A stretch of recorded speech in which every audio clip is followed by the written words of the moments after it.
Just a quick programming note that unfortunately Mohammed is unable to join us today. He hasn't been able to join us all week. I don't know if you've noticed or not, or last week as well. So we are just going to have our one session with Tawanda today in Tawanda's paper. And then afterwards, we'll also continue the professional development discussion that we were having yesterday. I think we're going to primarily discuss publishing today. So stick around after we're done with Tawanda's paper, and we'll do that and wrap everything up. But to get started for this morning, we are discussing Tawanda Sydesky Nyawasha's paper. He is at the University of Limpopo in South Africa, and his paper, as you all know, is titled Elections, Party Politics, and Democracy in South Africa, A View from the Polling Station. And we also are very lucky to have an excellent discussant today, Daniel Kadt, Assistant Professor of Political Science at the University of California at Merced, who works primarily on political behavior and inequality in Southern Africa. So as you all know at this point, but I will just reiterate for our recording that will get posted on the internet, that we'll start with about a 5-minute introduction from Tawanda about his paper. And Dan will give us around 15 minutes of discussion on the paper, and then we'll go ahead and open it up to Q&A. If you have a question for Tawanda, feel free to raise your hand or send a message to the group chat. And we'll get started. Tawanda. Okay, thank you very much, Natalie, and everyone else who is present today to listen to my paper. As Natalie has already said earlier on, my paper is entitled Elections, Party Politics and Democracy in South Africa, A View from the Polling Station. Maybe some of you might want to know why a view from the polling station. In this paper, we did some interviews immediately after people had voted in the past national and provincial elections in South Africa. So we wanted to understand their behavior whilst they are inside and outside of the polling station as things were happening.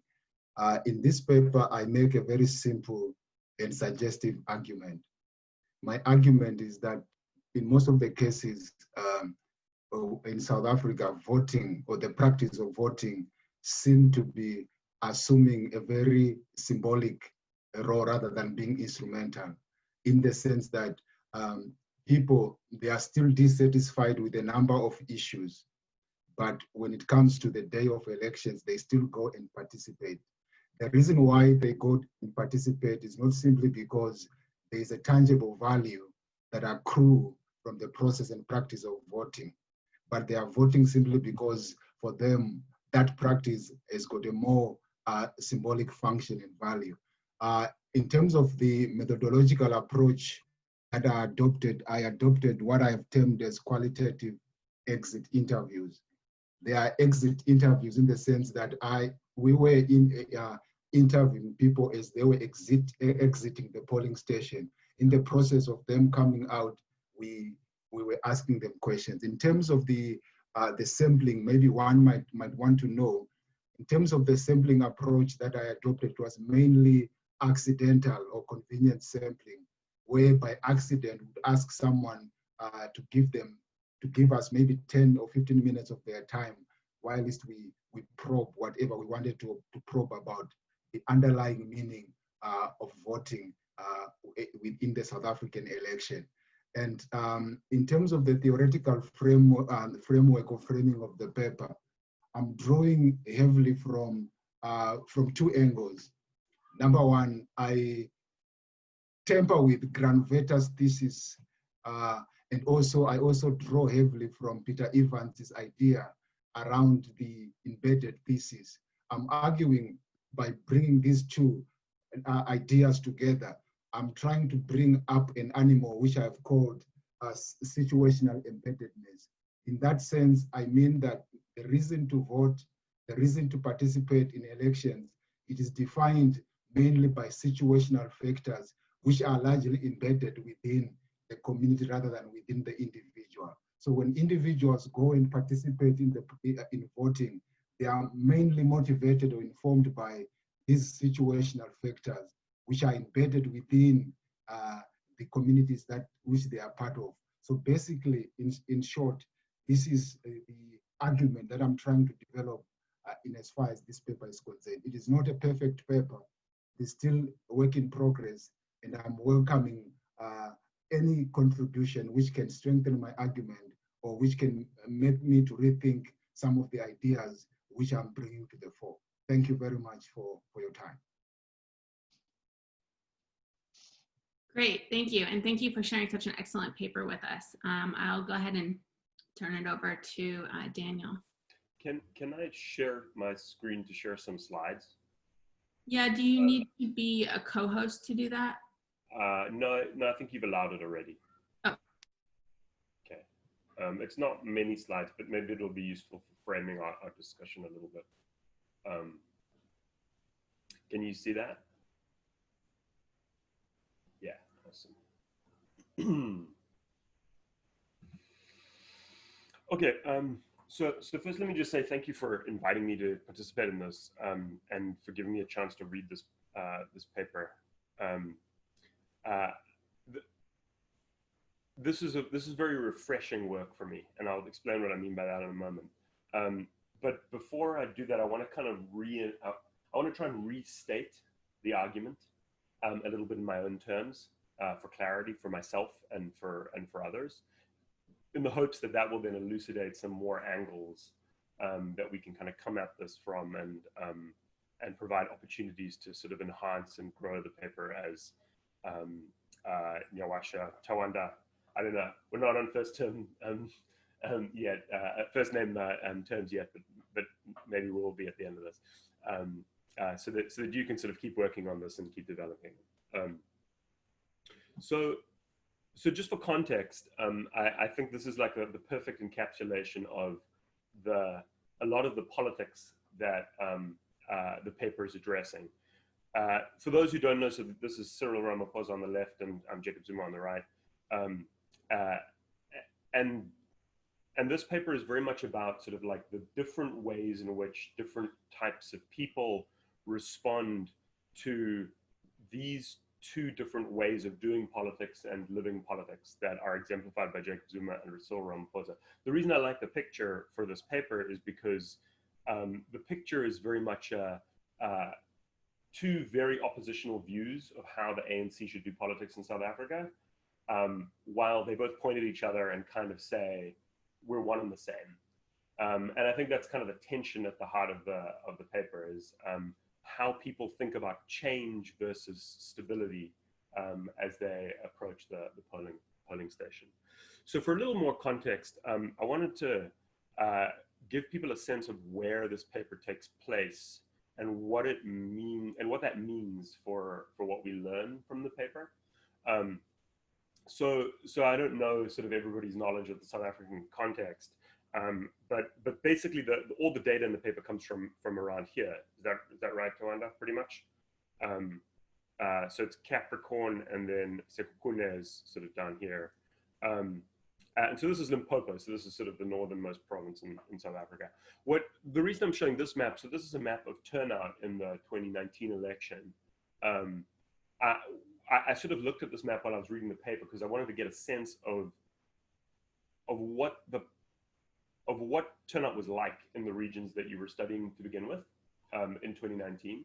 So are you sort of sampling places where there's already very high turnout or very low turnout?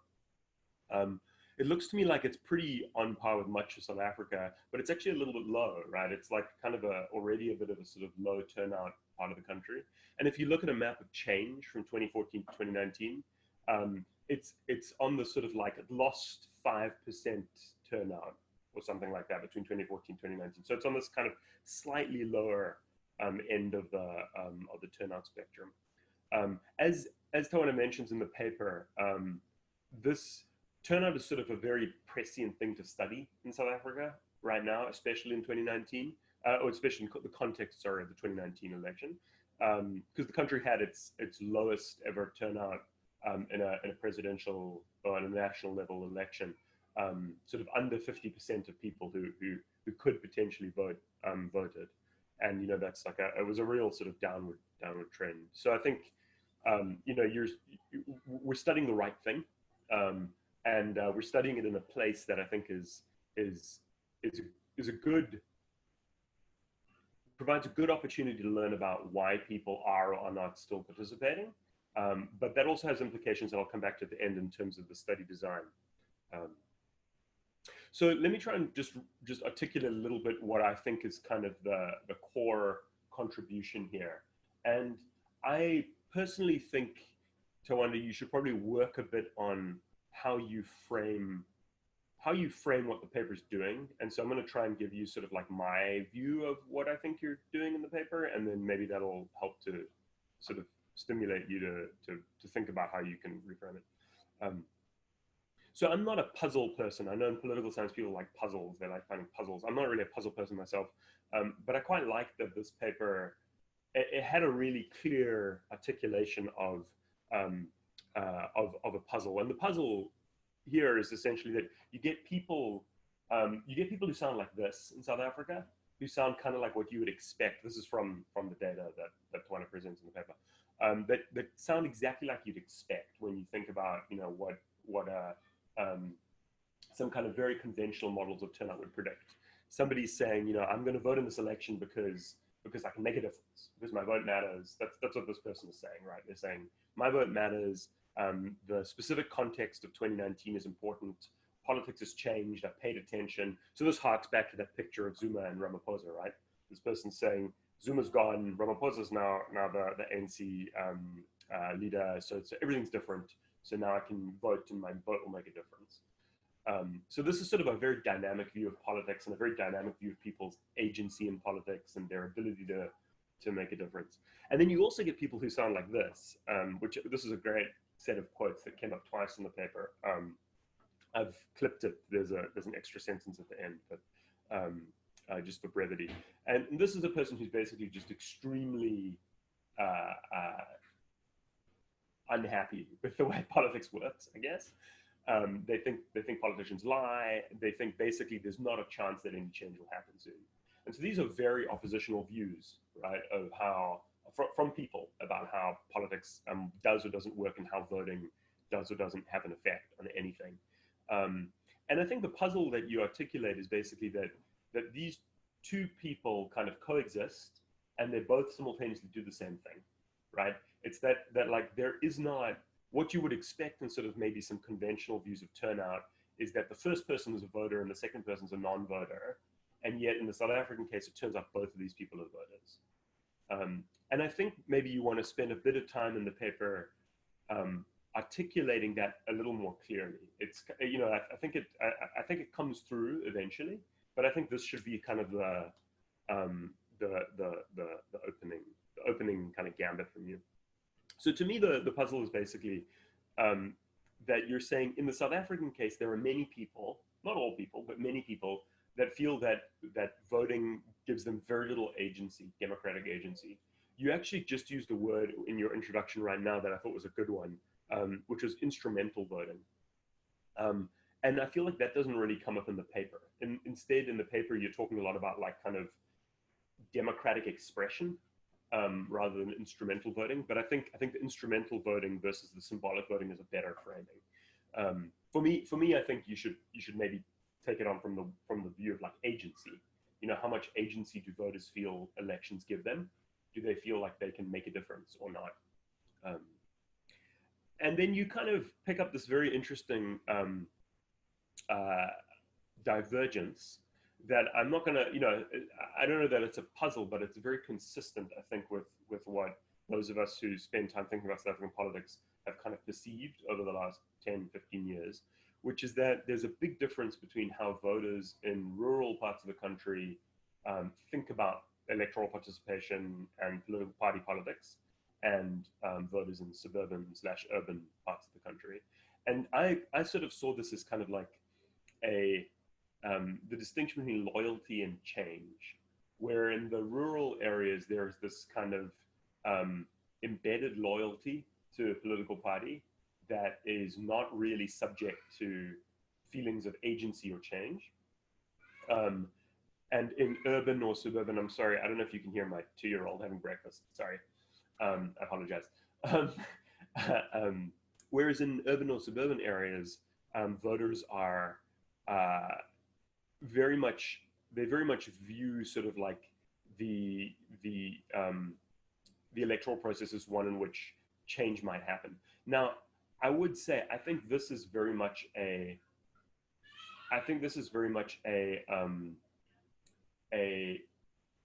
case specific feature of the 2019 election. And I think this is really, you're picking up something here that I think is very evident in how the ANC has tried to change its strategy over the last 5 years, sort of as the Zuma regime winds down and the Ramaphosa regime takes over, which is that there's really a hard effort to win back urban and suburban voters who've really departed the party by promising them that there will be change. And so it's interesting, I think, that your data is basically very consistent with that. You've got kind of people expressing exactly that. I also like that you sort of provide what I think is the beginnings of an answer. I don't think you get the whole way there, and I think you can kind of you want to work on this as well. But you have this concept of situational embeddedness that comes across very nicely in this particular example, right, where this person talks about the situation in their community. Though I'll come back to this as one of my points that I think you need to sort of spend more time with. But I think, so the conclusion you want to draw is basically, for many people, voting is a symbolic act, you call it not a democratic act, but I think what you now are restating is better, which is it's not an instrumental act for a lot of people. It's not, it's not something where they think they're going to get like they're going to get something in exchange. It's really sort of like they've done this before. This is important to their community. It's important to them, so they do it. And then you sort of have this argument that personal, social, contextual circumstances or situations matter, and I agree with that. And I think there's a lot of really interesting research you could actually riff off here that kind of suggests that this is right. This is basically right. But that then brings me to sort of some of my commentary that I'll kind of push you on in a little bit. The last thing I want to say is I find this paper very refreshing because you don't mention any of these terms, and I just really appreciate it. You don't talk about clientelism, you don't talk about vote buying, you don't talk about turnout buying, and I think that's like a really nice corrective, and I think it's a nice reminder to those of us, especially who kind of like study the politics of the African continent from afar, that it is often very tempting to see things, to see politics on the African continent through the lens of all of these kind of very exoticized ways of thinking about political behavior, that there's some nefarious elites or brokers engaged in all sorts of, like anti-democratic activities. And you just completely don't touch any of that, and you don't touch it with good reason, right? Because no one in your sample brings this stuff up. No one in your sample mentions that this is why they vote or why they're voting. And I just sort of want to reiterate, I think, for the room and for you, that this is super refreshing. And I think it's a great way of thinking about and approaching the study of turnout. You're focused on giving voters agency, and you're focused on thinking about campaigns as campaigns. Like campaigns happen all over the world. Politicians promise things everywhere in the world. They don't just promise things in South Africa. They promise things in the United States and everywhere else as well. And that's how political campaigns work. That's not evidence of all this other stuff. Yeah. So let me close with 5 comments and questions. Some of them are comments, some of them are questions that I hope maybe can frame the discussion a little bit and will be useful to you. The first is simply that I find situational embeddedness. So I agree with the core idea, but I really, genuinely, I'm still not quite sure what it is. And sort of like what you would classify as being situational embeddedness versus other stuff. And I think that final quote that I put up earlier, where the person sort of says, the situation in my community is what drives me to vote. I don't know what that means, right? And I'm not sure the person knows what that means either. And so I think you need to maybe spend more time like really digging into the weeds of what you mean by this. Do you mean you know, do you mean social ties? Do you mean that voting is a social act in South Africa, which I think it is, right? You know, it's like when my friends go and vote, they all get their mark on the thumb, and then people kind of like call you out and they say, you know, like, have you voted? And they check. Or do you mean that it's that it's contextual in the sense that the community gets together and says, we desperately need something, so we all better go out there and vote together? Or you know, just sort of talk us through what you think are kind of examples of this from which we can then build a theoretical base. I wasn't very convinced, I think, by your dismissal of policy and ideology as grounds for turnout. I think you're right to say that people don't vote purely. Tammy, I'm working in here. Sorry, kiddo. People don't vote purely to express a policy preference. I think you're basically pretty much on the money there. That would be my instinct. But I do think, and you kind of allude to this, that people turn out because of party identification and because of party symbolism and party attachment in South Africa, and duty to party and things like that. Where I think your argument maybe needs more work is that party attachment in South Africa is partly ideological, right? You know, there is obviously the sort of historical, and there are kind of, you know, racial and ethno-linguistic components to party attachment in South Africa for sure, but there is an ideological and a policy-based platform for that. And so, you know, you should I think engage more closely with like Karen Faree's work on this from the mid-2000s. You know, it's a little out of date now. It's kind of 15 years out of date, but she comes to the conclusion that, you know, party identification in South Africa absolutely has a lot to do with kind of identity expression, but it also has a lot to do with policy and with people viewing how political parties have performed or haven't performed. And so if that's the case, right, if it's the case that party identification is itself informed by policy preferences or ideology, and if party attachment then bleeds into turnout, then I think you have a pretty straight shot from, you know, ideology or policy preferences to turnout. It just runs through the sort of the variable of vote choice itself. So I think you need to do more work unpacking that, and maybe you can't separate them. I'm not sure, but it may also be, and I think maybe your argument would be this, just to kind of continue riffing a little, is that in South Africa ideology is really, really embedded. So you sort of like partisan attachment is really embedded. And so like once you're an ANC voter, you pretty much stay an ANC voter for a long time. Or once you're an EFF voter, maybe now you'll stay an EFF voter for a long time.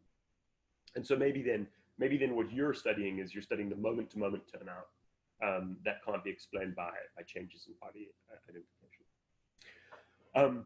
So my third point is I do think you should, I think you give somewhat short shrift to other scholars studying turnout.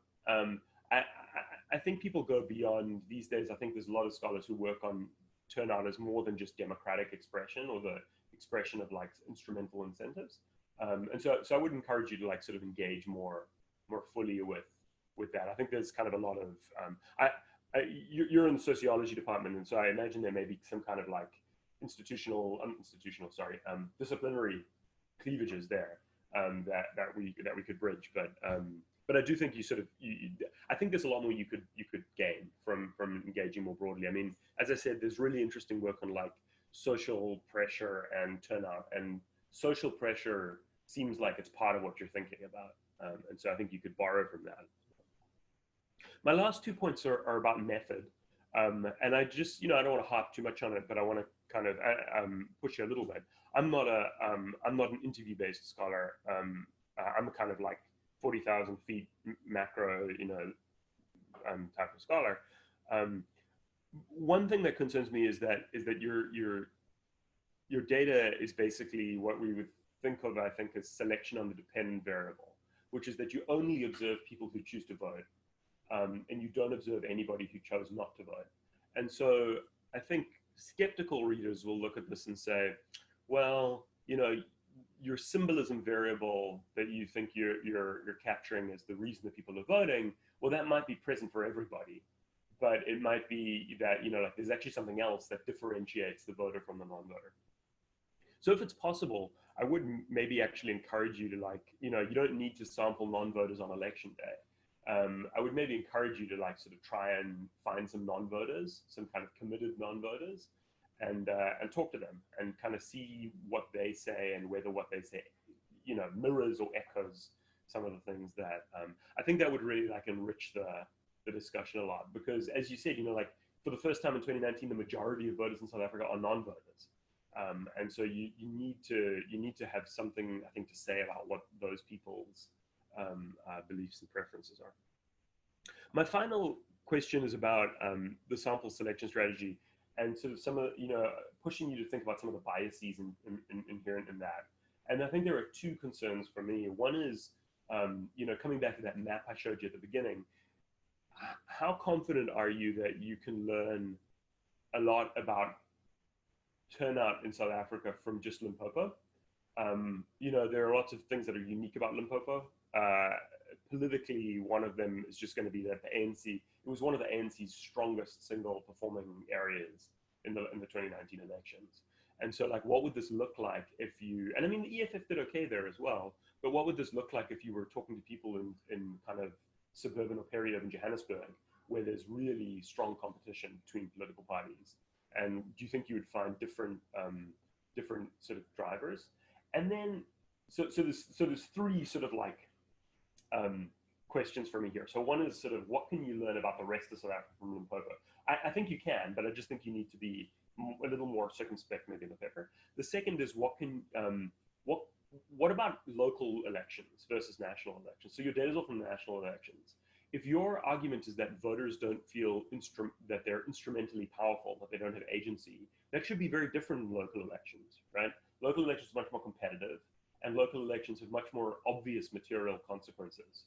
And yet turnout is even lower in local elections in South Africa.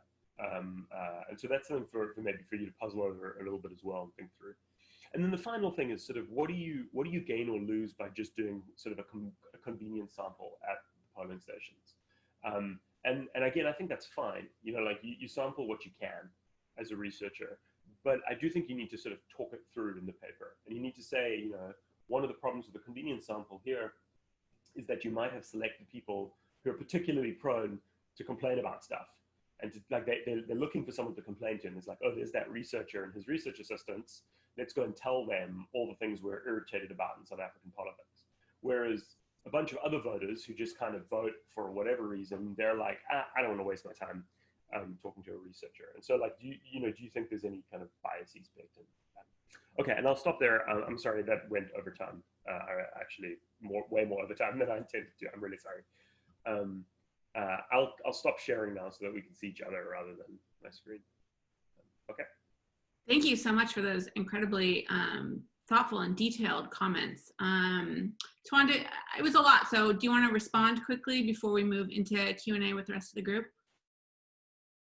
And if you, again, if you have questions, raise your hand or send me a message, please. Yeah, I think I want to thank Daniel so much for his detailed analysis of the argument. I agree with most of the things he said about reframing the argument about voter choice and turnout being intertwined. And I think one of the most, as I was going through the paper this morning, one of the things that came to my mind was that I think, what about those who did not vote? I was just thinking at the back of my mind to say, but I think maybe the argument could be more stronger if I had also included those who did not vote, such that we compare and reach the paper. So I think, and also the idea that how do we put the national elections in dialogue with the local and provincial elections? I think that's a very good point that I have to work on and try to look at how that can assist in developing the argument. So I think most of the comments which Daniel has raised, I think they speak to the issues that need a little bit of some work to strengthen the paper and the argument. Thank you so much, Daniel.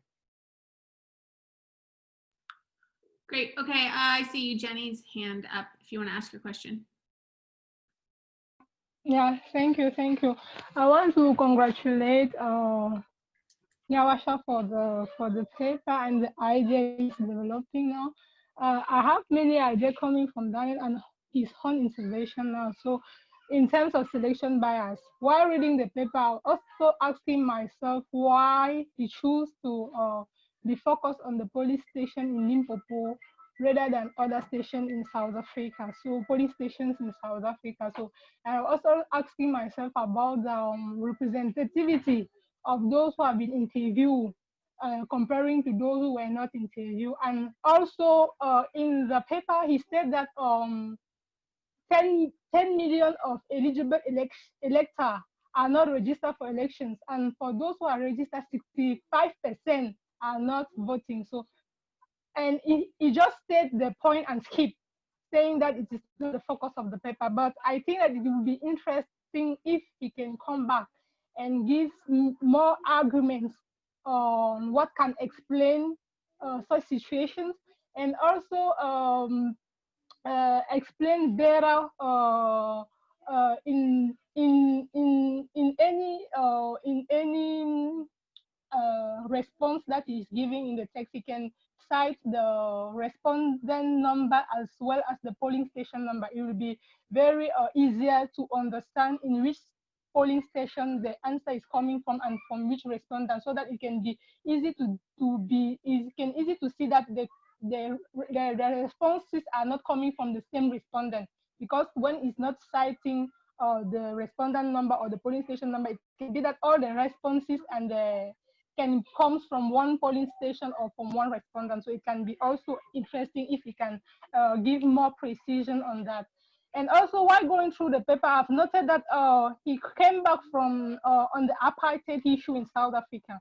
And I was asking myself, maybe he wrote the paper before the Black Lives Matter movement. So I was asking myself why he didn't try to look at the analysis, how the analysis can be different between Black and white South Africans. And this will be very easy while doing the survey to identify if the respondent is Black or white. Because sometimes while asking the question about the race, some people cannot easily respond because of some ethical issue, but it is easiest to see how the difference can, how different can be the analysis between Black and white South Africans. And in general, I've noted that the paragraphs are very, very long. So while reading, I try to split some paragraphs so that to have more, how can I say, more, only one idea by paragraph, and just one idea, argument, and example, to be very, to have to in order to have the reading very easy. Because when the paragraph is long, sometimes you feel tired while finishing to read the paragraph. And I also noticed that the definition of democracy is missing in the paper. While he gave many definitions of all the important terms that he is using in the paper, also congratulations for that. But the term, the definition of democracy is missing in the paper. So it can be also important if he can come back and give more precision about what is understood by democracy. Thank you very much. Thank you, Jenny. I have a bunch of comments for you, but I am going to defer to others. I wanted to do a quick two-finger on something that you, Jenny, said, which is that in addition to race, I was hoping that you might include any other sort of descriptive statistics about the sample that you may have collected. And it's not clear what you did collect, but if, you know, what percentage were women, if you have ages, anything else sort of, you know, if you collected their education level, you know, sort of socioeconomic status type things, just to that. I mean, you don't have to state what it is for each respondent, but if you can provide a little table that showed us what your sample looked like if you collected that data, I thought that would be helpful. Just to add, in addition to race, there are other issues that would be interesting to know about. We'll collect a few questions because we have a few people who have their hands raised, and then I'll let you respond collectively. So next up, Keneilwe has a question. Keneilwe? Thank you. Let me just start by thanking Tawanda for that interesting paper and presentation.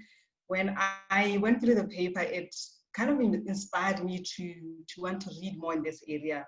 And I was also reading it and trying to reflect on what my respondents were saying in relation to issues that relate to elections, which is what made me find it rather interesting. My question is on, I was actually wondering whether Tawanda thought about the state of mind of somebody that is walking out of a polling station and what the implications of that could be. Whether he thought about it or whether he reflected on what it means to meet somebody that's just coming out of the polling station, what's going on in their mind, what are they thinking, and what the implications of that point in time could be in relation to the arguments he's making. I also thought that there's, I don't know, a lot of generalization. I think this also speaks to what Eugene just spoke about relating to whether the study is representative, looking at the number of respondents and looking at the fact that he's specifically just looking at Limpopo, and that's just a small of South Africa. So I was wondering about that as well. And I was also wondering if it wouldn't be better for him to just be specific and say, Limpopo, instead of saying South Africa, that the issues really speak to what is happening in Limpopo and not necessarily in South Africa. I was also wondering if he thought of maybe looking at other sources of data, just besides the interviews that he did, and whether getting data from elsewhere would help make his case or help him engage further on the issue.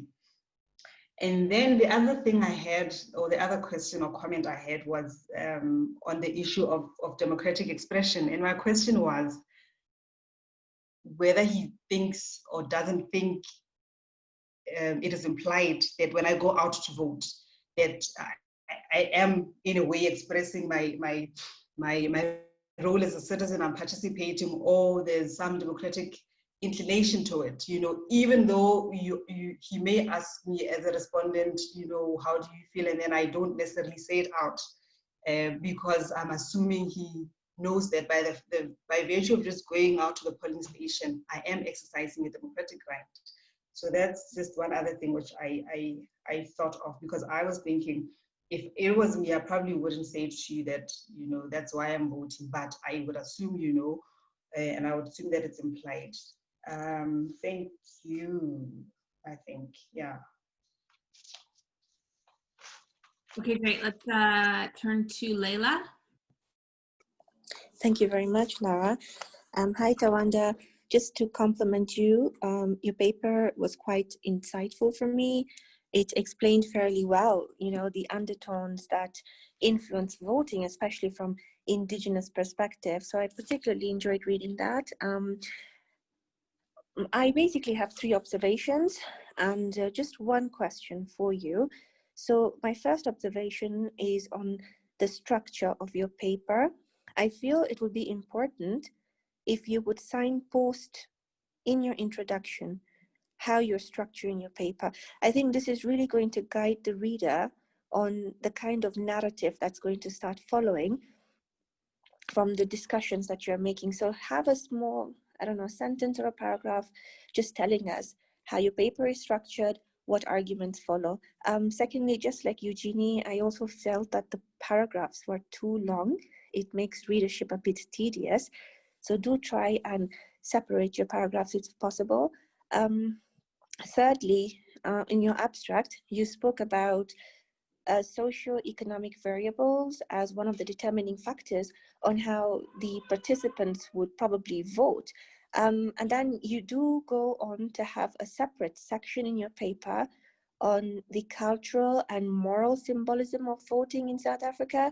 So I really feel it would be best to also include the cultural and moral aspects within the abstract so that your readers would be able to tell that you're also going to be discussing these elements that inform or come in as undertones when people are making their decisions or making up their minds on who to vote for and whatever decision that forces them to vote.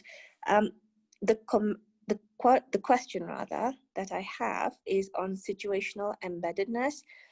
It's quite interesting to see you develop your own perspective from the scholars' embeddedness that you discuss.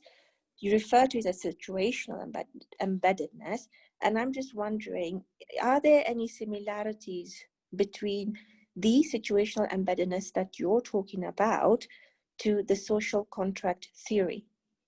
Or are you able to build in the elements of situational embeddedness into the social contract theory? Because I really feel that would be very promising for you to be able to advance an argument on social contract theory from this perspective of situational embeddedness.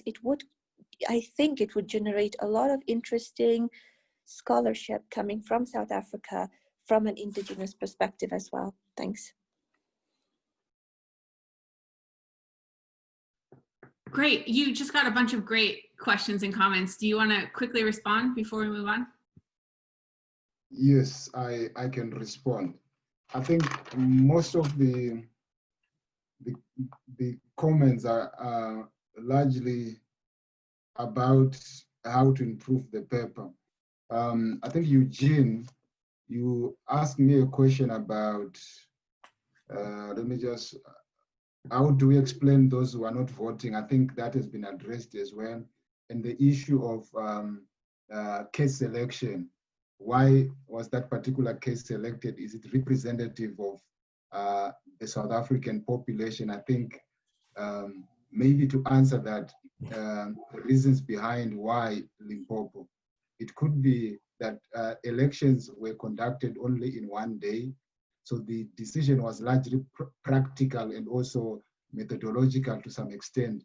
But the issue was largely about South Africa being a vast territory, logistical and financial challenges, because with limited funding, surely I will not be able to conduct research from one province to the other. So there were some financial and logistical challenges which I had to take into consideration, which limited the extent of me doing the research in 2 or 3 provinces. So partly that was the main reason why Limpopo. And also my goal was not largely to project a very representative picture about what is happening in South Africa in terms of voting and elections. Those of you who are inclined largely or informed largely by, the qualitative research methodology would agree with me that the whole idea is not about drawing some generalization and representative conclusions from a particular case, but my idea was to look at the peculiarity of a case and try to show how does this particular case illuminate on other cases which are not part of the research which the research was done. So largely, my concern was not largely about trying to project a very representative image of what is coming out from South Africa, particularly in as far as the 2019 elections were concerned. Then the definition of democracy, I accept that, Eugene. I think I'm gonna look at that. Then there was a suggestion about numbering the respondents and also the polling stations. I think that I'll take into consideration.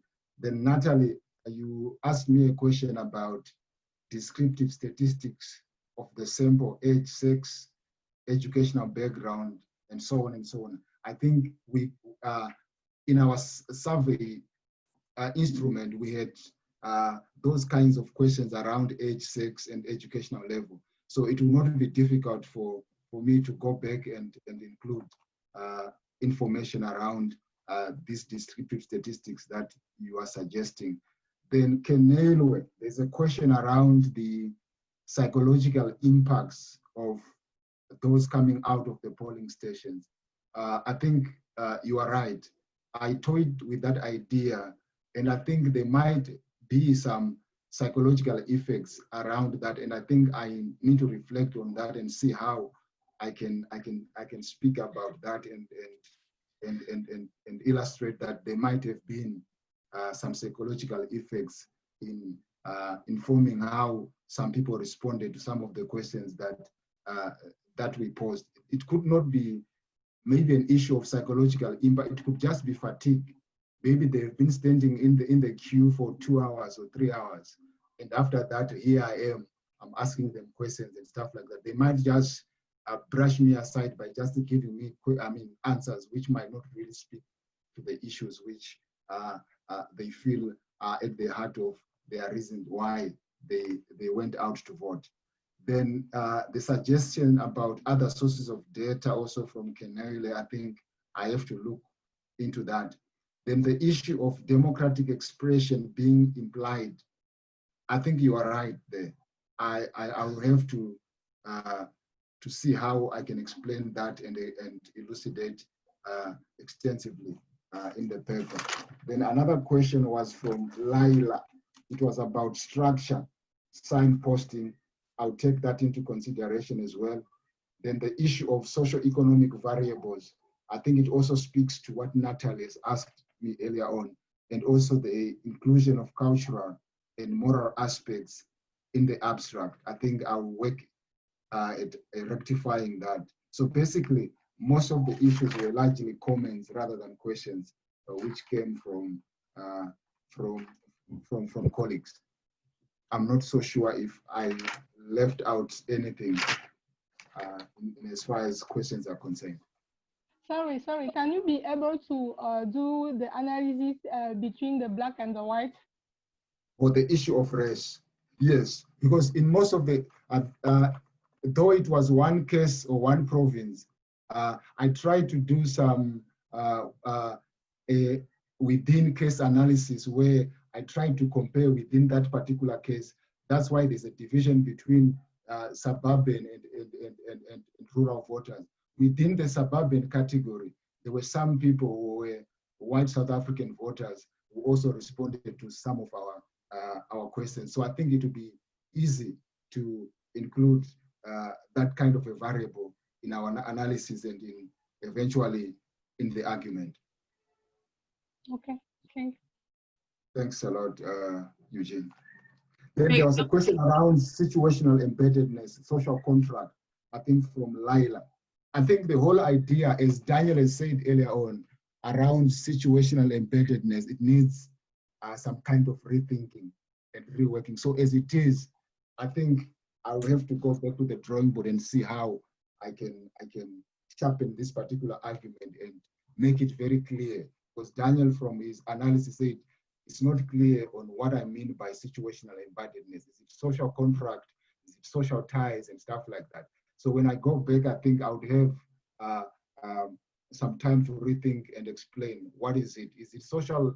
Is it situational embeddedness, or it is largely about social ties or social contract from what Laila is saying? So that idea, it's still just a working idea. It's not really something that means anything in as far as the argument is concerned for now. So I agree, there's need for some work, particularly on the theoretical framing of this particular argument. Great. We have less than 10 minutes and about 5 questions lined up. So let's jump to Nico. Thank you very much, and well done, Tawanda. For me, as a student of political parties, when you put on the title there, when you say party politics, I think it is too wide, and someone will expect you to go into the, into a narrative of what constitutes party politics. So my suggestion is either you can revise it or maybe add something on party politics within the paper. Another issue, I'm also writing about one-party dominance. In South Africa is one country that is known using the ANC as an example, and it'll be very hard if someone is reading, for example, a paper titled "Party Politics and Democracy in South Africa," and then we don't problematize the concept of one-party dominance and the role of the ANC in that. That's just a comment. And the other one, I don't know, Daniel was saying you come from the sociological department, I don't know. But for us, maybe within maybe political science, international relations, there's this thing called historicizing something, where you give like a historical background before. So it gives the paper a wide range of readership. So for example, someone who is, and this is a comment I've always gotten from reviewers, is, okay, it is Limpopo, it's good. What about, so for someone who is reading, maybe he's doing a study of British party politics, what will this paper really mean to that? So for us to be able to expand scholarship, I've always been challenged to not only look at it from a very regional perspective. So that is where we now need to bring in that expansive scope. So someone who is doing, for example, I'm doing a research about party politics in Tanzania, my home country. I will want to look at that paper and then draw some sort of lessons. So this is something that I've always enjoyed and gotten feedback from my reviewers. And lastly, I don't know if you wanted to, you know, can you also do some sort of a review of the actual votes that came from that particular polling station, like the view from the Electoral Commission? And do those results also mirror your argument? And that, I think, could really maybe strengthen your paper. Those are my submissions. Thank you very much. Thank you, Nico.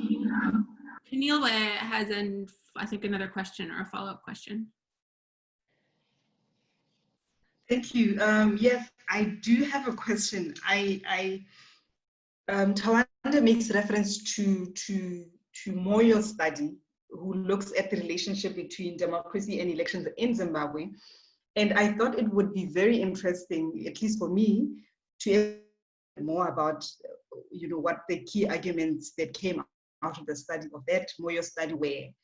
And I'm saying this because when I read his paper and looked at his conclusions, and this is from a layman's perspective, I felt that he and Moyo could be maybe making the same argument, because I actually found it very difficult to conclude that there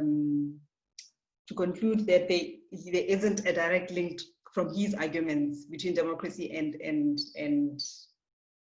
voting. I don't know if that makes sense to you, Tawanda.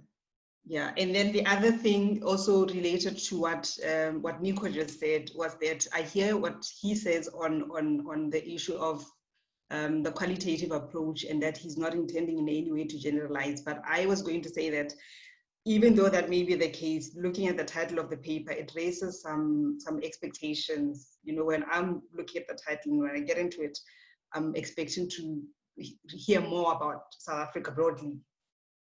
So yeah, that's what I thought I had left behind.